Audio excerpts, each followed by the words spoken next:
I swear, all I said was no. That's it, one syllable. And somehow it flipped our HOA president from smiling politician to full-blown supervillain in under 30 seconds. I mean, I've seen folks overreact, but Daphne Crowley, she went nuclear. Over my cabin. My private cabin. Y'all ever had a neighbor go off the rails just because you wouldn't let them treat your house like their campaign headquarters? If so, I'd really love to hear it. Drop it in the comments. This one's a ride, and if you think the first no was wild, just wait till you see what happens when I start fighting back. Welcome to QA Stories.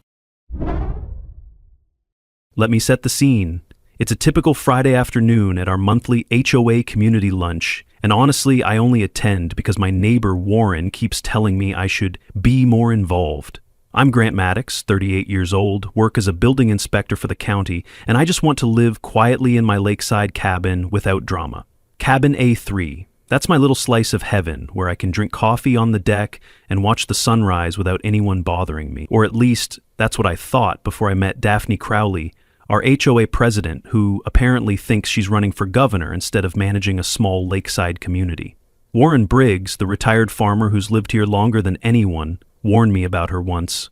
She doesn't take no for an answer, he said, and I learned that the hard way when she wanted to use my barn for some political fundraiser 3 years ago.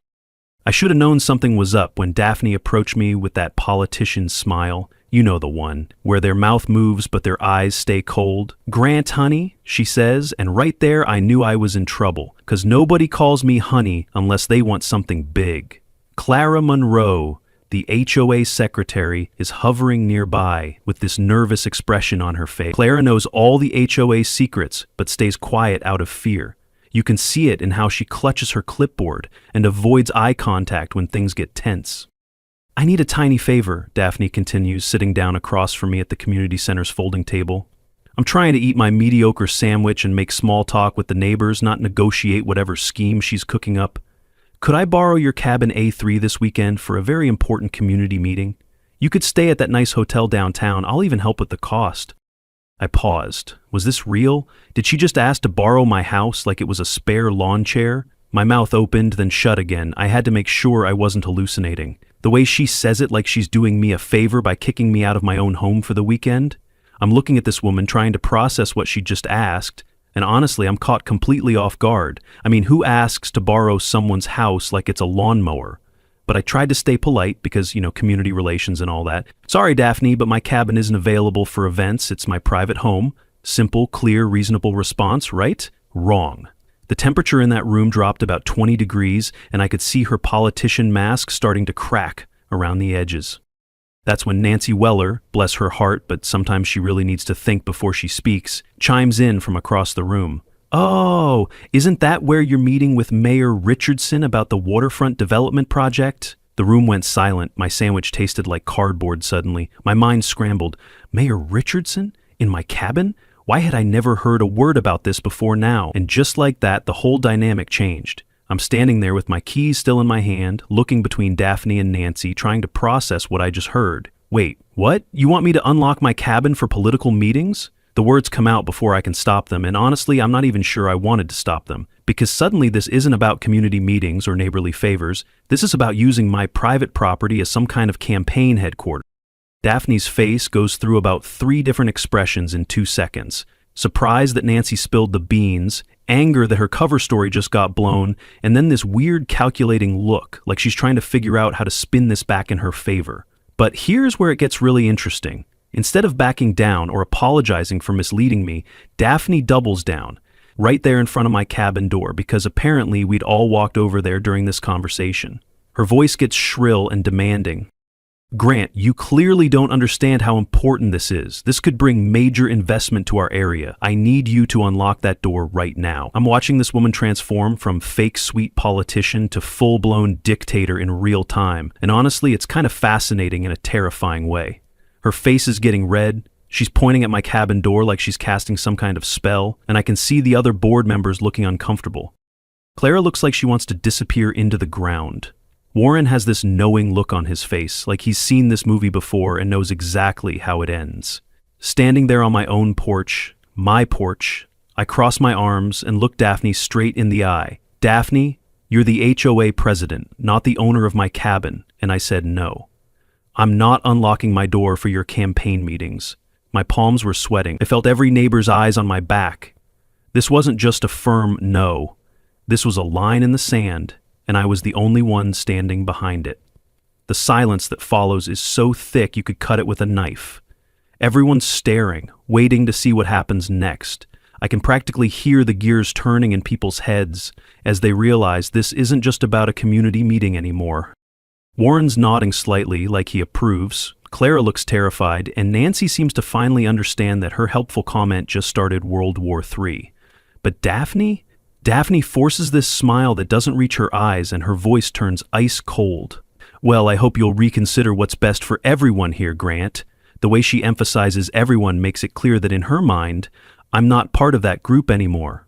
After she walks away, but not before giving me a look that could freeze hell over, Clara approaches me, whispering nervously like she's afraid someone might overhear.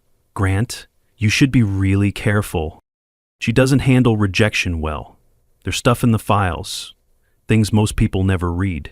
The sun was setting behind the lake as I walked to my truck, but it felt cold. The shadows felt longer. My home, my sanctuary, suddenly didn't feel so safe anymore. As I drove away that evening, I couldn't shake this feeling that saying no to Daphne had just started something way bigger than a simple disagreement. But honestly, I had no idea if this was a fight I could actually win. Monday morning, 8 a.m. sharp, and there's a bright yellow violation notice taped to my front door. I'm standing there in my bathrobe with my coffee mug, reading about how my fence is apparently 2 inches too tall. 2 inches. I measured that fence myself when I installed it 3 years ago, and it was well within HOA guidelines then. But apparently, community standards have evolved, according to this notice. I'm looking at this piece of paper thinking, are you kidding me right now? But okay, maybe it's a coincidence. Maybe someone's just doing their job a little too enthusiastically. Maybe I was overthinking. Maybe this was all just timing, right? But by the third notice, even my own denial was starting to crack. Tuesday brings another notice, exposed gravel and landscaping area. They're talking about 3 small decorative stones in my flower bed. Wednesday's violation is my personal favorite. Security camera positioning violation. Apparently my camera blocks 1 corner of public sidewalk view. By Thursday morning, when I find the mailbox paint fading beyond community standards notice, I'm starting to see the pattern. I'm standing there with 4 violation notices in 4 days, and I'm thinking, this isn't about community standards, this is about punishment. This is Daphne showing me what happens when you don't play ball with the HOA queen. But you know what? I'm not some pushover who's going to cave just because someone waves official-looking paperwork at me. Friday evening rolls around, and guess what shows up in my mailbox? An emergency HOA meeting notice. Topic: addressing non-compliance issues in the community. I walk into that community center, and there's Daphne at the head table with a stack of papers and that fake concerned expression she's perfected. Unfortunately, Daphne announces to the room, we have a resident who seems to be struggling with our community standards. Grant Maddox of Cabin A3 has received multiple violations this week. And then she lists them, every single one, out loud, in front of 30 neighbors. I'm getting publicly roasted for decorative rocks and 2 inches of fence height, and honestly, I'm not sure whether to laugh or walk out. I sat there, exposed, violated, not by the paper infractions, but by the way my life had become an example of what happens when you say no. But here's the thing about public humiliation. It only works if you're actually ashamed of what you did. So I sit there and let her finish her little presentation, watching the faces around the room. Some people look uncomfortable, like they know this is overkill. Warren's shaking his head. But others are nodding along like Daphne's making perfect sense. That night I'm going through HOA bylaws with a fine-tooth comb, because if Daphne wants to play by the rules, then I'm going to know those rules better than she does. That's when I find it, buried in the appendices where most people never bother to read. Section 12AB, temporary community use of private property for municipal benefit. And here's the kicker, this section was added to the bylaws exactly 1 week ago, 1 week before Daphne asked to borrow my cabin. Holy crap, I'm thinking, staring at my laptop screen at 2 in the morning. They literally wrote custom rules to justify taking my property. This isn't random harassment or power tripping. This is a calculated campaign with legal backing. They planned this whole thing. The isolation campaign kicks into high gear over the next few days. People who used to wave when they saw me are suddenly very interested in their phones. Conversations stop when I walk into the post office. I used to wave at these people. Now they don't even meet my eyes. It's like I became invisible, or worse, something contagious they were afraid to catch. Warren Briggs is the only one who talks to me straight. "Son," he says, when I run into him at the hardware store, "they did the same thing to me 3 years ago when I wouldn't let them use my barn for some political fundraiser. Made my life hell for months until I finally gave in." There's something comforting about knowing I'm not the first person to go through this, but also terrifying because it means Daphne's done this before and gotten away with it. Clara corners me at the post office a few days later, looking around nervously like she's about to pass state secrets. "Grant, there's stuff in the files. Clause 12 in the appendix. Most people never read that far, but you should. Really should. And there's more. Payment records, contractor information that doesn't add up. But I can't. I could lose my job if anyone knew I told you." Her voice trembled. My gut twisted. It wasn't just fear I saw in her eyes. It was guilt, and maybe a silent plea. "Don't let this go." Her hands are shaking as she says it, and she hurries away before I can ask her any questions. But her warning about payment records sticks with me. What kind of contractor information doesn't add up? I start noticing things. HOA board members driving slowly past my cabin. Someone checking my trash pickup timing. My violation notices getting more creative. Improper seasonal decoration display because I still had a small pumpkin on my porch in November. It's like living in some kind of surveillance state where every move you make is being monitored and judged. That night, sitting at my kitchen table surrounded by HOA documents, violation notices, and a growing stack of evidence, I'm starting to see the bigger picture. This isn't just about my cabin or even about Daphne's political ambitions. This is about power, control, and what happens when someone gives a small-time tyrant just enough authority to make people's lives miserable. But Clara's hint about payment records keeps nagging at me. If there are financial irregularities in the HOA books, that could be the smoking gun I need to turn this whole thing around. The question is, do I really want to dig that deep? Because something tells me that once I start pulling on that thread, everything's going to unravel. Staring at Clause 12 and thinking about Clara's cryptic warning, I realized I was looking at either my way out of this mess or proof of just how deep and calculated this whole thing really was. I take a personal day off work to really dig into this because at this point, I'm not just curious, I'm genuinely concerned about what else might be hiding in the HOA's paperwork. Coffee, spreadsheets, and a growing sense that I'm about to uncover something that goes way beyond petty neighborhood politics. I've got all the HOA financial records spread across my kitchen table, records that, legally, I have every right to see as a dues-paying member. I stared at the login screen for 5 full minutes. Part of me didn't want to know. What if this rabbit hole went deeper than I could handle? I'm looking for anything related to property maintenance, community improvements, anything that might connect to their new temporary use policy. Most of it's pretty standard stuff: landscaping, snow removal, pool maintenance. But then I start noticing some irregularities in the community property maintenance section. Payments to contractors I've never heard of, work orders for properties that don't seem to match up with any visible improvements. And that's when I find the big one. Emergency roof repair and waterproofing, cabin A3, $12,807. The date stamp shows 8 months ago. I blinked, read it again, then again. $12,000 for repairs I never approved? My heart was pounding, my hands were shaking. I nearly dropped my coffee mug reading this, because here's the thing, my roof was repaired 8 months ago, but I never requested it, never authorized it, and was never even told about it. I just came home from work one day and noticed my roof looked different. When I asked Warren about it, he said the HOA sometimes does emergency repairs for insurance compliance and bills it back to the community fund. I figured it was some kind of community service thing and didn't think much more about it. But now, looking at this invoice, I'm starting to understand what really happened. They fixed my roof to claim ownership rights to my cabin? The more I think about it, the more it makes sense in a completely insane way. I keep digging through the financial records, and that's when I notice the contractor name, Crowley Development and Solutions. Crowley. Same last name as Daphne. That can't be a coincidence, right? I Google the company and find basically nothing, barely any online presence, no Better Business Bureau rating, no customer reviews. The address traces back to a P.O. box in the next town over. This is starting to feel like a straight-up con game, and I'm the Mark who is too trusting to see it coming. With Clara's hints pointing me in the right direction, I decide to dig deeper into the HOA's financial history. If this happened to me, maybe it happened to other people too. And sure enough, as I go through 2 years of records, I find a pattern that makes my blood run cold. The other cabins have had emergency maintenance by Crowley Development in the past 2 years, all without the owner's direct requests, all paid for by community funds. Warren's barn roof, $8,400.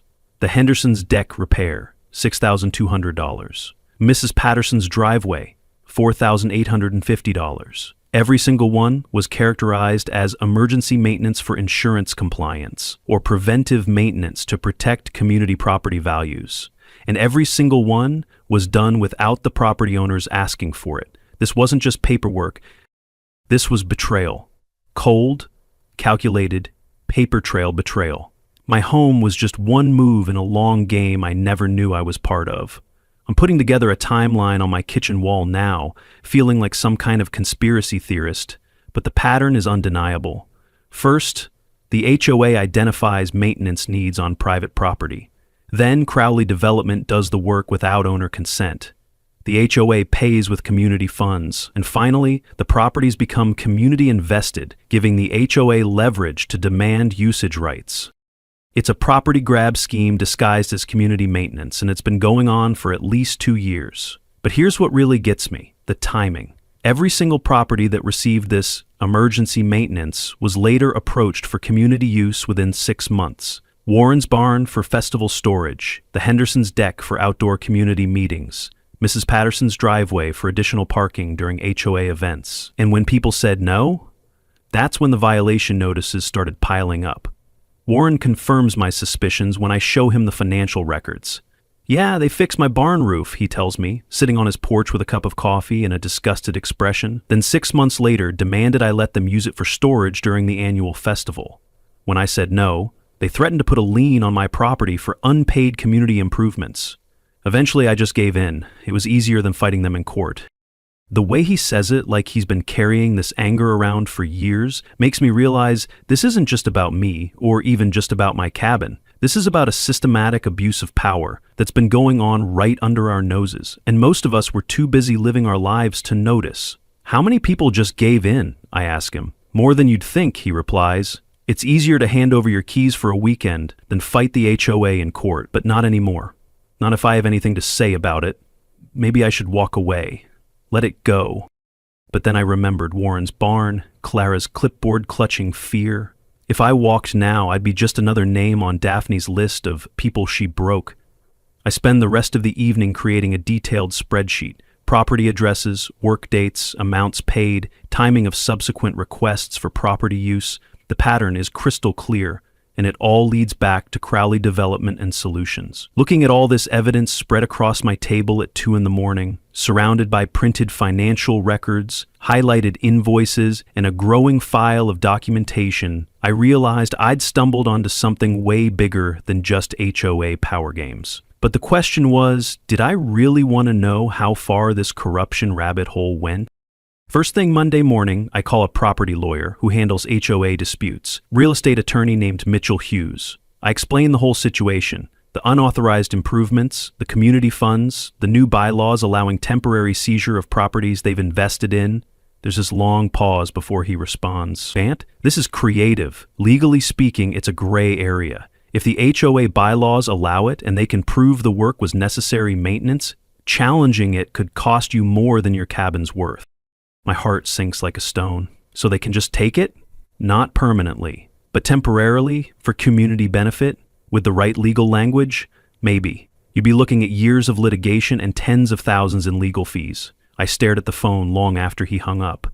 Gray area didn't even begin to cover it. It felt like I'd just been told to surrender, without firing a shot. This is not what I wanted to hear, but I guess I should have expected it. This system's designed to protect property rights, but it's also designed to move slowly and cost a fortune. Tuesday morning brings the nuclear option, delivered in the form of an official notice posted on my door. Notice of temporary property restriction. Cabin A3 has been deemed unsuitable for habitation due to safety violations pending comprehensive inspection. Resident must vacate within 48 hours pending compliance review. The paper felt too smooth in my hands. The words blurred. I was still in my robe, coffee cooling in my mug, and somehow I'd just been evicted from my own life. I read it 3 times, each time feeling more disbelief than the last. They're kicking me out of my own home for safety violations. The same safety violations they created by nitpicking every inch of my property for the past 2 weeks.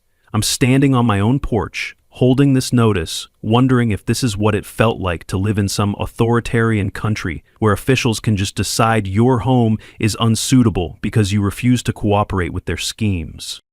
That evening's emergency HOA meeting is standing room only.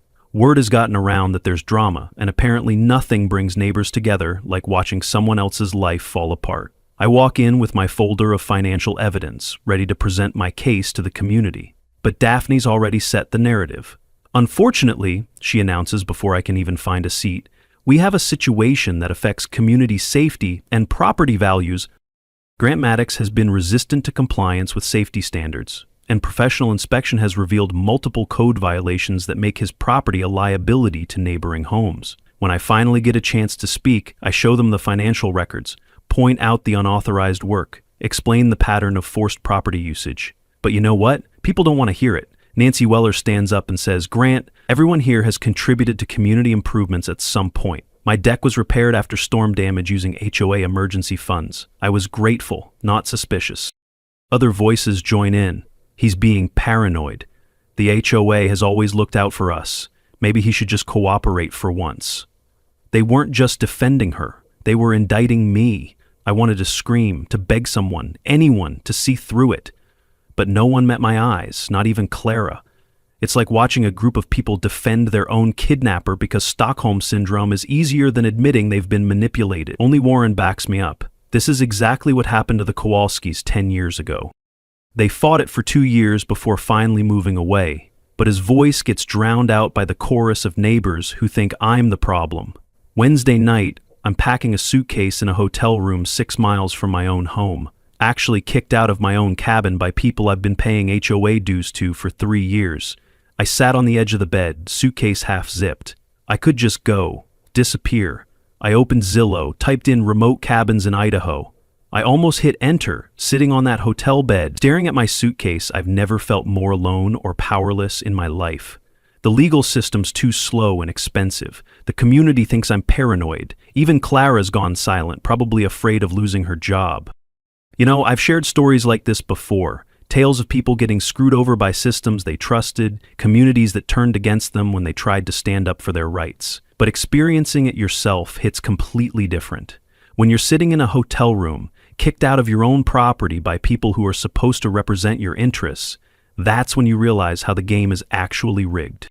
The house always wins, and if you're not the house, you're just another sucker at the table. I'm curious what you would do in this situation. When you're facing a system that seems designed to crush you, when your own neighbors think you're the problem, do you just give up and walk away? Or do you dig in and fight back even when the odds are completely stacked against you? Because honestly, sitting in that hotel room, I was leaning toward just cutting my losses and starting over somewhere else. It would have been easier, cheaper, less emotionally devastating. But then Thursday morning comes, and Warren calls me while I'm drinking terrible hotel coffee and staring at real estate listings on my laptop. Grant, don't give up yet. I've been thinking about what you said about the financial records. There might be something else you need to see. There's something in his voice, a mix of anger and determination that makes me sit up straighter. What kind of something? I ask. Meet me at the diner on Route 9 and bring those spreadsheets. At the diner, Warren slides an old envelope across the table like we're conducting some kind of spy operation. Found this cleaning out my files. It's from when they did my barn roof. Inside is the original estimate from Crowley Development, $3,200. But according to the HOA financial records I'd been studying, they paid $8,400 for that same work. Warren's looking at me with this grim expression. They're not just grabbing properties, Grant. They're inflating the bills, skimming the difference. And that's when everything clicks into place. This isn't just about power or control or even political ambitions. This is about money, straight up theft. They're stealing from the community fund and using property manipulation to cover their tracks. Sitting in that diner booth, looking at Warren's envelope and thinking about all the financial discrepancies I'd found, I realized this wasn't just about my cabin anymore. This was about systematic fraud, property theft, and who knows how much stolen money. Tomorrow, I would either start planning my exit strategy or start planning something that would blow this whole scheme wide open. I decide to test the waters with a little psychological warfare, because if they want to play games, I'll show them what games actually look like. Friday morning, I send an anonymous letter to the HOA board, using official-looking letterhead I made on my laptop, to whom it may concern. A concerned community member has brought to my attention potential financial irregularities regarding contractor payments and property improvement authorizations. I will be conducting a review of all Crowley development transactions. Please ensure all records are preserved. I sign it Municipal Oversight Committee and use the most bureaucratic language I can think of. The goal is simple: make Daphne panic and do something stupid that I can use against her. Sometimes the best way to catch someone in a lie is to let them think they're about to be caught and see how they react. But my plan backfires completely. Instead of panicking, Daphne gets smart.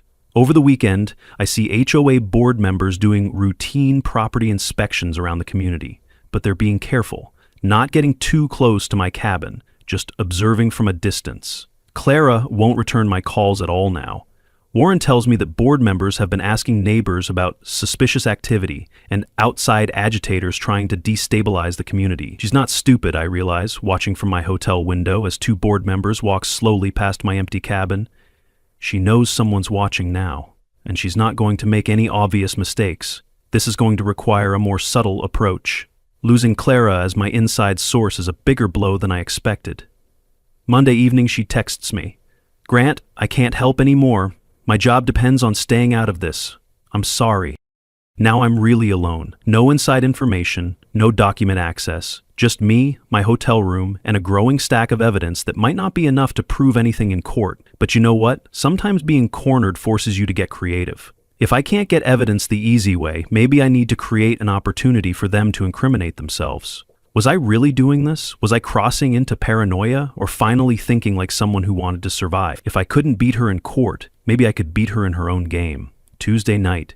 I drive by my cabin for the first time since being kicked out. It's dark, officially condemned until I comply with their bogus safety requirements, but I still have keys and technically it's still my property. Looking at my own home from the outside, knowing I can't sleep in my own bed tonight, fills me with this mixture of anger and determination that I haven't felt since this whole thing started. But anger can be useful if you channel it right.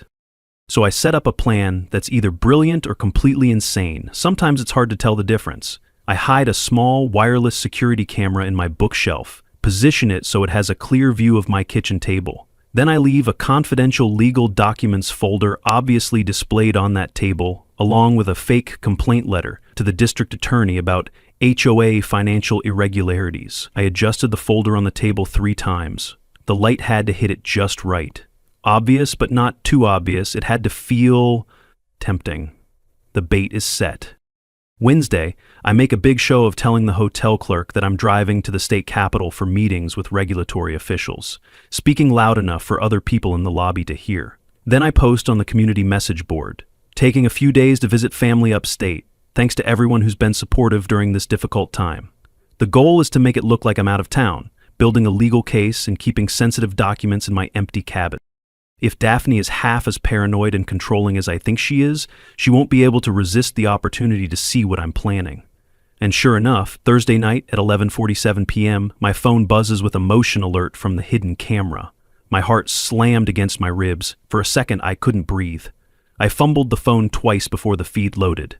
There she was, inside, touching my things. I'm sitting in the hotel parking lot, watching the live feed, and there she is. Daphne Crowley, wearing dark clothes, using a key to enter my cabin like she owns the place. Here's what I'm wondering.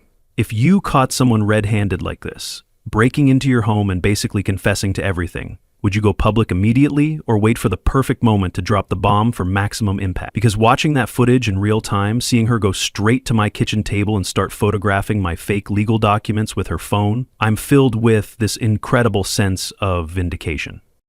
But the real jackpot comes when her phone rings and she answers it right there in my kitchen, thinking she's completely alone. No, he doesn't have anything concrete, she says, and I can hear every word through my camera's audio feed. Yes, I'm looking through his files now. Listen, these idiots have no idea what they're talking about. By the time I'm done using this community as a stepping stone to City Hall, half of them will be thanking me for the property values I've created. Each word stabbed deeper. Idiots. Stepping stone. She didn't just want power, she despised us. I felt sick, but also vindicated. I finally had something solid, something devastating. She keeps talking for 3 more minutes, detailing how the mayor's been promised full cooperation on waterfront development in exchange for supporting her city council campaign. And that's when everything finally makes sense. This isn't just about power or money or even property theft. Daphne's using the HOA as a proving ground for bigger political ambitions. The property grabs, the financial manipulation, the strong-arm tactics, it's all a resume builder for her real goal, municipal politics. She's practicing being a tyrant on a small scale so she can be a tyrant on a bigger scale later. The community members she's calling idiots are just stepping stones on her path to real power. Watching that video, listening to her casual contempt for the people who elected her to represent their interests, I realize I've got nuclear-level evidence, her illegal entry into my home, photographing my private documents, and that phone conversation where she admits to everything. It's all recorded in crystal-clear high definition. But timing is everything. The next community meeting is in 6 days, and that's the perfect venue for maximum impact. Sitting in that hotel parking lot, saving that video file in 3 different places, I started planning exactly how to present this evidence for maximum effect. The question wasn't whether I had enough to destroy Daphne's little empire anymore. The question was whether I was really ready for the nuclear fallout that would happen when I did.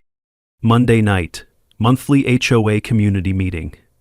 I've been banned from my cabin for 2 weeks now, living in hotel rooms and eating takeout, but I'm still technically a community member with meeting attendance rights. All day I rehearsed the lines in my head, what to say, how to say it. But deep down, I knew none of it would go according to plan. Truth never lands clean. Walking into that community center with my laptop, projector cable, and printed copies of financial documents feels like walking into a courtroom where I'm serving as my own attorney. Daphne's at her usual spot at the head table, looking confident and composed. She's probably thinking I'm beaten down, ready to give up and move away quietly like the Kowalskis did 10 years ago. She has absolutely no idea what's coming, and honestly, I'm savoring this moment of calm before the storm. Because in about 10 minutes, her whole world is going to come crashing down, and she's going to have no one to blame but herself. Before we start tonight's agenda, I announce, standing up with my folder of documents, I'd like to address some financial discrepancies I've discovered in our community records. The murmurs around the room start immediately. Daphne tries to cut me off with that practiced politician's smile. Grant, you're not on tonight's agenda, and frankly, your credibility is questionable given your recent violations and safety issues, but I'm not backing down this time. Actually, as a dues-paying member, I have the right to bring up financial concerns that affect the entire community. And everyone here should hear this. I hand out copies of the Crowley development invoices to everyone in the room, real numbers, real dates, real signatures that tell the story of systematic fraud. These documents show that over the past 2 years, our HOA has paid Crowley Development and Solutions over $127,000 for emergency maintenance on private properties, work that was never requested by the property owners and was consistently billed at 200 to 300% above market rates. Some were flipping pages like they couldn't believe their eyes. Others just stared at me, stunned. I saw mouths moving but heard nothing, just the blood pounding in my ears. People are actually reading the documents now, and I can see the wheels turning as they start to understand what they're looking at. Warren's nodding like he's been waiting for this moment for years. Clara looks like she wants to disappear, but she's not trying to stop me anymore. Nancy Weller raises her hand with a confused expression. Grant, what exactly are you suggesting here? And that's my opening.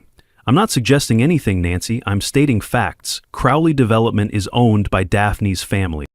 The work was unauthorized by property owners, and the billing was consistently inflated. The room erupts in whispers and side conversations as people start connecting the dots. But then Clara, who's been sitting silently at the secretary's desk this whole time, stands up with shaking hands. "I signed those payment authorizations," she says, her voice barely above a whisper. "Mrs. Crawley told me they were emergency repairs needed for insurance compliance. I didn't know that property owners weren't involved in requesting the work."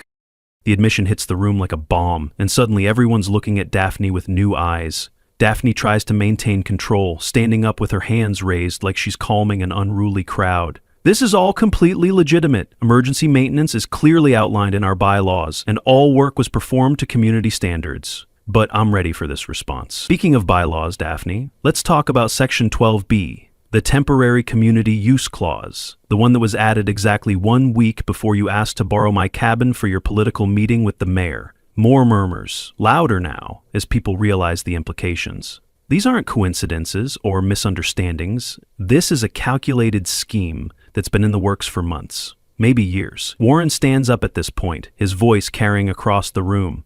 "This is exactly what I tried to warn people about. They've been doing this to us for years, and most of us were too trusting to see it." "But here's the really interesting part," I say, connecting my laptop to the projector. The screen lights up with crystal clear security footage of Daphne entering my cabin with her key, searching through my papers like she owns the place. I watch her pixelated figure on the projector like I was seeing a ghost, but this was no ghost. This was justice with a timestamp and HD clarity. The room goes dead silent. You could hear a pin drop. "Last Thursday night, someone broke into my cabin and searched through my private documents." People are staring at the screen in disbelief, watching their HOA president commit a felony in high definition. But I'm not done yet. "But the best part," I continue, pausing for effect, "is this phone conversation that was recorded during that break-in." I play the audio clip, and Daphne's voice fills the room, clear as day. "These idiots have no idea what they're talking about. By the time I'm done using this community as a stepping stone to City Hall, half of them will be thanking me for the property values I've created." People were shouting over each other, faces red, hands slamming onto tables. It wasn't just anger, it was betrayal erupting all at once. I wasn't the only one she'd fooled. The community explosion is immediate and spectacular. Nancy Weller jumps to her feet like she's been electrocuted. "You called us what?" Warren stands up with this look of vindicated anger. "Stepping stone. We're a stepping stone to you." Other voices join in, getting louder and more angry by the second. "She broke into his house. She's been stealing from us. How much money has she taken?" The room is in complete chaos now, with 30 angry neighbors all talking at once, all directing their fury at the woman who's been manipulating them for years. And Daphne? This is where she completely loses her mind. All pretense of political composure just evaporates. She starts screaming at the top of her lungs. "You people have no idea what I've done for this community, the property values I've created, the connections I've built. Grant is a selfish, ungrateful troublemaker who's trying to destroy everything I've worked for." She's waving her arms now, face red as a tomato, totally unhinged, in front of 30 witnesses. "You should be thanking me. I've brought investment, I've brought opportunity, I've brought vision to this pathetic little community." She wasn't even coherent by the end, just fragments of rage and desperation. Her voice cracked, her composure shattered. And in that moment, she didn't look powerful, she looked pitiful. It's like watching a complete mental breakdown in real time, and honestly, it's both satisfying and terrifying to see someone lose control so completely. I call for an emergency vote of no confidence, my voice carrying over the angry crowd. All in favor of immediately removing Daphne Crowley as HOA president? Hands shoot up around the room like a forest of accusation. I count quickly. 47 in favor, 1 against. Daphne votes for herself, which is almost comical at this point, and 2 abstentions from people who look too shocked to move. Daphne gathers her papers with shaking hands, knocks over her water glass in the process, and storms toward the door. But she stops at the threshold, turns back and points directly at me with this look of pure hatred. "This isn't over, Grant. You have no idea what you've just done." Standing there in that silent room, watching the aftermath of Daphne's complete meltdown, I couldn't help wondering if totally destroying her had just made me an enemy for life, and what that might end up costing me down the road. The silence in that room after Daphne's dramatic exit lasted maybe 30 seconds before everyone started talking at once. "We need to call the police," someone shouted. "We need a lawyer," said someone else. "We need to figure out exactly how much money she actually stole from us." Warren bangs on the table with his coffee mug to get everyone's attention. "First things first, we need a temporary president to handle this mess and make sure nothing else disappears while we're sorting this out." The vote for temporary leadership is unanimous. Warren Briggs, who's lived here longer than anyone and has the kind of common sense that Daphne clearly lacked. Within 48 hours, Warren organizes a complete financial audit with an independent accountant who specializes in HOA fraud cases. The numbers that come back are worse than even I expected. Total unauthorized maintenance payments to Crowley Development over 3 years, $347,000. Missing/stolen money, over $220,000 from community funds. Clara asks to meet with Warren and me privately, the day after the audit results come in. At the diner on Route 9, she brings a cardboard box filled with documents she'd been hiding in her home office. "I kept copies of everything," she says, crying quietly into her coffee. "I knew something was wrong, but I was scared to lose my job. My husband's been out of work for 8 months, and we couldn't afford for me to get fired for asking too many questions." She hadn't spoken up sooner, but she did now. And sometimes, in communities like ours, that's the biggest act of courage a person can manage. The documents she shows us paint an even clearer picture of systematic fraud, inflated invoices, fake emergency authorizations, forged property inspection reports. "She told me if I ever said anything, she'd make sure I could never work in this town again," Clara explains. Warren pats her shoulder with grandfatherly kindness. "You're keeping your job, Clara. In fact, we're giving you a raise for finally doing the right thing." The legal consequences come faster than I expected. I don't even have to call the police because Nancy Weller does. Turns out her son is a detective with the county sheriff's department, and when she shows him the evidence we presented at the meeting, he immediately escalates it to the white-collar crime unit. Within a week, Daphne gets arrested. Not dramatic or violent, just 2 deputies with a warrant showing up at her door on a Tuesday morning. The charges read like a crime novel. Embezzlement, fraud, breaking and entering, unauthorized use of community funds, and conspiracy to commit property theft. Crowley Development gets raided the same day, and, surprise, surprise, Daphne's cousin was just a front company she created to hide the fact that she was awarding herself contracts with community money. The whole operation was more sophisticated than anyone realized. Fake business licenses, fabricated employee records, even fake insurance documentation. The community transformation that follows is remarkable to watch. Within a month, we've completely rewritten the HOA bylaws, with input from everyone, not just the board members. New rules include any property maintenance over $500 requires written consent from the property owner. All contractor bids must be competitive and transparent. Financial records open for community review quarterly. And any bylaw changes require 60% community approval. The temporary use clause gets deleted entirely. 3 days after Daphne's arrest, I get official notice that all restrictions on Cabin A3 are lifted, all violation notices dismissed, and all safety concerns mysteriously resolved. It felt surreal, like waking up after a nightmare that had lasted months. My cabin smelled like home again. I kept waiting for another notice on the door. It never came. Moving back home after 3 weeks in hotel rooms feels like being released from prison. Except I was the innocent one all along. That first night, sleeping in my own bed, looking out at the lake through my own windows, is the best sleep I've had in months. Warren stops by the next evening while I'm sitting on my deck with a beer, just enjoying the peace and quiet. "Grant, the community voted. We want you on the new HOA board. Actually, we want you as president. It's a generous offer, and I'm genuinely touched that people trust me enough to suggest it, but I know myself well enough to recognize my limitations. I'd won the war, but I didn't want the throne. I didn't want meetings, motions, votes. I just wanted coffee on my porch without being someone's next project. Warren, I appreciate it more than you know, but I inspect buildings for a living, not people. I think I'll stick to what I'm good at." He nods like he expected that answer. "Fair enough, but we're all grateful. You saved this community from something that could have gotten much worse." 2 weeks later, I'm mowing my lawn when a car pulls up that I don't recognize. It's Daphne, but not the polished politician I remember. This is just a tired-looking woman who's lost everything. She gets out of the car but stays by the driver's door, like she's ready to make a quick escape if necessary. "Grant, I wanted to explain. I turn off the mower and look at her, feeling a mixture of anger and something that might be pity.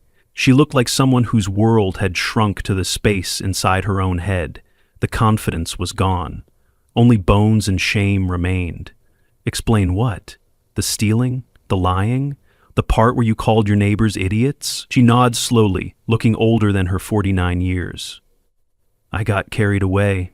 The power, the potential for bigger things. I thought I was building something important.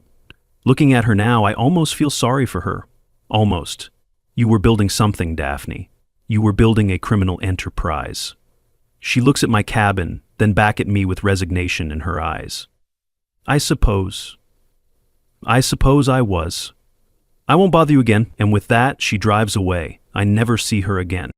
6 months later, Daphne pleads guilty to avoid a trial that would have been embarrassing for everyone involved, gets 18 months in minimum security, and has to pay back every stolen penny, plus damages and interest. The money comes back to the community fund, enough to actually fix the roads, update the pool equipment, and build that playground the kids have been asking for. The new HOA board, led by Warren, is actually functional in ways I never thought possible. Common sense policies, transparent decision-making, and genuine respect for property owners' rights. 1 year later, I'm sitting on my deck on a Saturday morning in the exact same spot where this whole story started. Same view of the lake, same coffee mug, same peaceful morning routine, but everything's different now, in the best possible way. The HOA speakers haven't made an unnecessary announcement in months. My phone buzzes with a text from Warren. Board meeting tonight. New playground equipment vote. You sure you don't want to join us? I text back. I'm good, but thanks for asking. It's not about the playground equipment or the politics or even the justice, really. It's about the silence, the peace, the simple fact that when I wake up in my own cabin, in my own bed, on my own property, nobody's trying to scheme their way into controlling it. Sometimes the biggest victory isn't crushing your enemies. It's just getting them to leave you alone so you can live your life in peace. Sometimes justice doesn't need some big dramatic takedown. It just needs the truth to come out and someone willing to say it out loud when no one else will. And yeah, sometimes all it takes to stop the wrong people from taking over is one stubborn little word at the right moment. No, power doesn't always come with sirens and speeches. Sometimes it's just peace, a front porch, a quiet morning, and nobody trying to steal your damn cabin. If this story made you smile or made you mad, go ahead and hit like, drop a comment, maybe even share your own HOA mess. And if you feel like helping me keep the lights on over here, there's a little thanks button below. No pressure, just if it feels right. Appreciate y'all for being here. I'm Grant. This is QA Stories, and I'll catch you next time. Thanks for watching QA Stories. If you enjoyed this one, hit that like button and don't forget to subscribe for more wild tales coming your way.